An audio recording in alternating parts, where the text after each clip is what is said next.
بسم اللہ الرحمن الرحیم۔ آج ہم مفرد کی اقسام میں سے اسم پر بحث کریں گے۔ اسم کا لغوی معنی کیا ہے؟ اسم کا لغوی معنی ہے نام، یعنی اسم نام کو کہتے ہیں۔ اور اسم کی اصطلاحی تعریف وہ کلمہ ہے جو اپنے معنی پر خود دلالت کرے اور اس میں بالحیت کوئی زمانہ نہ پایا جائے، جیسے انسان، الماضی۔ بالحیت کی قید لگا کر ان اسماء کو شامل کیا ہے جو بالذات زمانہ پر دلالت کرتے ہیں، جیسے الآن، غداً، امسی، الماضی وغیرہ، یا جو بالاستعمال زمانے پر دلالت کرتے ہیں، جیسے اسم فاعل، ضارب، اسم مفعول، مضروب وغیرہ۔ ان میں حال اور استقبال کا زمانہ پایا جاتا ہے۔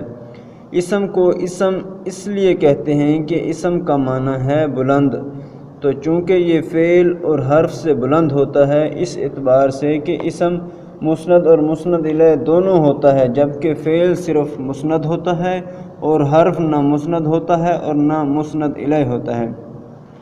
اسم کی آگے ہیں۔ صرف کی اصطلاح میں اسم کی 4 اقسام ہیں: اشتقاق و عدم اشتقاق کے اعتبار سے، جنس کے اعتبار سے، تعداد کے اعتبار سے، تصغیر کے اعتبار سے۔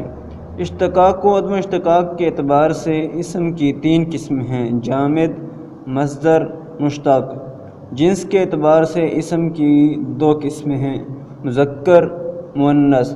تعداد کے اعتبار سے اسم کی 3 قسمیں ہیں: واحد، تثنیہ، جمع۔ اور تصغیر کے اعتبار سے اسم کی 2 قسمیں ہیں: مصغر اور مکسر۔ آج ہم اشتقاق و عدم اشتقاق کے اعتبار سے اسم کی تقسیم جو ہے اس میں سے جامد کے بارے میں آج ہم پڑھیں گے۔ جامد کا لغوی معنی کیا ہے؟ جامد کے لغوی معنی ہیں جمع ہوا، اور اس کی اصطلاحی تعریف وہ اسم جو نہ خود کسی کلمہ سے نکلا ہو اور نہ اس سے کوئی کلمہ نکلے، جیسے رجل، فارس۔ اور اس کی دوسری تعریف وہ اسم جو نہ کسی کے لیے ماخذ ہو اور نہ کسی سے ماخوذ ہو۔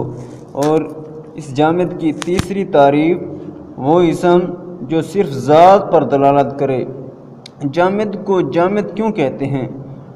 جامد کو جامد اس لیے کہتے ہیں کہ یہ نہ تو خود کسی مصدر سے بنتا ہے اور نہ ہی کوئی اسم مشتق اس سے بن سکتا ہے۔